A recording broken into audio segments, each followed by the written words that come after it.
we can be an early adopter. We can lead the way in developing identity tools for virtual worlds. And then there are really wild new issues like this one. Some of you may have seen this article about a year and a half ago. This is the avatar of this fellow right here, one from the bottom. He had recently been married to the woman bottom right, but started hanging out with the woman in the very top right, and they actually got married in Second Life. She wasn't real happy. And so I think they've actually gotten divorced now, but there have been a number of cases of cyber adultery. This is a plot that Chris Francis and I pulled together for the paper I mentioned. Unfortunately, white on green is not working here today. But the point of this is that we really have to think of a spectrum of virtual worlds. On the right, we have the physical world, the real physical world. On the left, we have self-contained, isolated virtual worlds. And we can go down through a number of different parameters and consider how these are different. At the very top is plot. You have a range of ways of organizing your world. Second Life is a free-form world. You go off and do whatever you want. You create your own script, as it were. You also have World of Warcraft, very tightly scripted. There's only certain things you can do, only certain worlds, aspects of the world you can explore. The economy can also vary.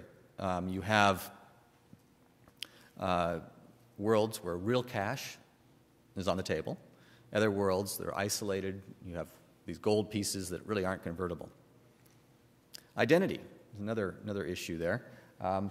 You have real presence, where you have people who are being filmed or being videotaped. You can tell who you're talking to. You have a real good sense that, okay, that's a real person and you know who they are.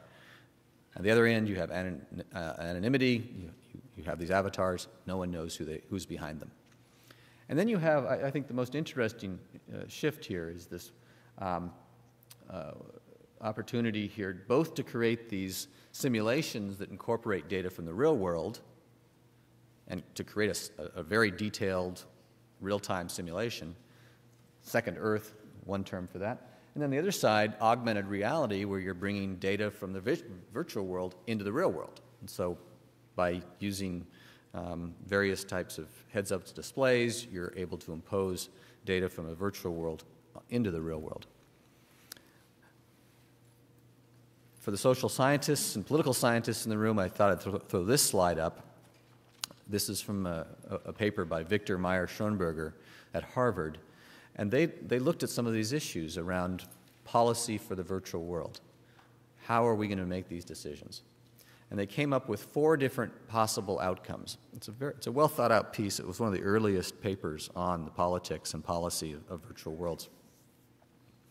Their first scenario was that Second Life and the other virtual world providers are going to become the police and the policymakers. They're going to set the parameters. They're going to decide what gets done. The contract is going to be the regulatory mechanism that prevents cyber fraud and ensures, quote, proper behavior. Second possibility is that governments are going to step in and say, well, this virtual world, it looks a lot like the real world. People are doing a lot of the same things. We've got money laundering going on. We've got pornography being distributed. We've got hate crimes. We've got consumer fraud.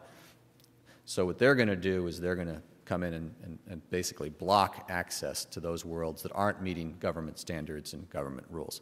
And certainly the Chinese have tried to do this with regard to other internet services, and other governments are doing the same.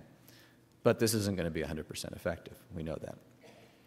Third possibility is that governments will say, virtual worlds are fine, just don't link to the real world. Don't take virtual currencies and turn them into real dollars. They'll try to isolate these worlds. And if that happens, they might very well be primarily a tool for entertainment and training, but not for commercial interaction and business. And then the fourth most wild scenario is that you're going to create virtual world self-governance. So the citizens themselves will start creating mechanisms to make choices about the rules they want to live by. And we've seen a little bit of this in Second Life. We've seen protests, we've seen Second Life and Linden Labs responding to some of the needs and desires and protests of their users. Facebook, I think, is another interesting case study. It's not a virtual world, but they've been trying to somehow get feedback from their users to craft the governance mechanisms that they'll use. So we're at early days in virtual world policy and politics, but if I had to guess, I would say that we're probably headed to something that looks like a merger of 1 and 4. Service providers trying to listen to their users and also listen to governments and ensure that they're not caught sideways and not crossways with either of them. So conclusions, you're in for some real challenges. As I said earlier, you're in the vanguard in technology, you're in the vanguard in policy. What you're doing is going to fundamentally change business models and challenge regulatory policies, not just in this country, but around the world. It's clear there's a real need for lawyers and policymakers to start understanding this world. And the good news is that we have a team at the White House and several key agencies who does and are interested in the opportunities here. But they don't have much data to base their decisions on. And you still hear people standing up on podiums and saying, oh, Second Life, well, that's all Irish pubs and porn movies. And there is a lot of that, but we all know there's a lot more than that. And we need some good, solid data so that we can make real decisions.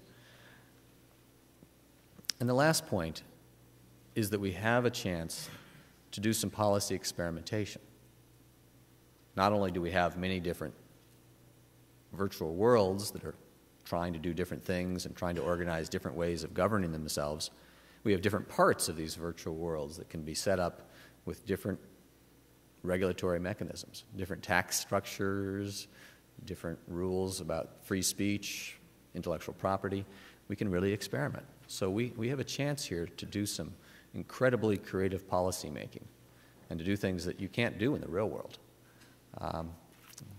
So this is, for policymakers, a very exciting time, for technologists, a very exciting time, and I'm so glad so many of you are here to explore these issues and to talk about what the potential is and what the opportunities are. I see I have 8 minutes left, so I'm happy to take a few questions, either from this room or from the audience online.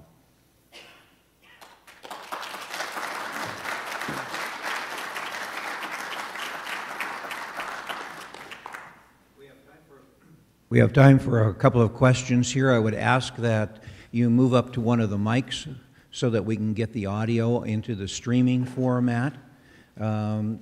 Please step up with your questions, and as you're doing so, let me pose a question to you. Do you have any, or what are your thoughts on any specific policy innovations that the Obama team is likely to roll out here, given that we now have a CIO and a CTO working both policy and operations? Well, I think how does this fit into the whole Web 2.0 and collaboration constructs? Well, I think the most exciting thing is that we now have two big changes. Because of the stimulus package, we have some extra money that can go into new initiatives. Throughout the science and technology agencies for the last 4 or 5 years, there's been a hunker-down mentality. You know, you sort of keep doing what you're doing because if you don't, you won't get that money, and you certainly won't get any new money for something new. I think now we have made a major new commitment to science and tech in the budget and in the stimulus package, and so there's room now for new funding at the National Science Foundation, Department of Energy, Department of Commerce. There's a lot of excitement because with new money you can do new things.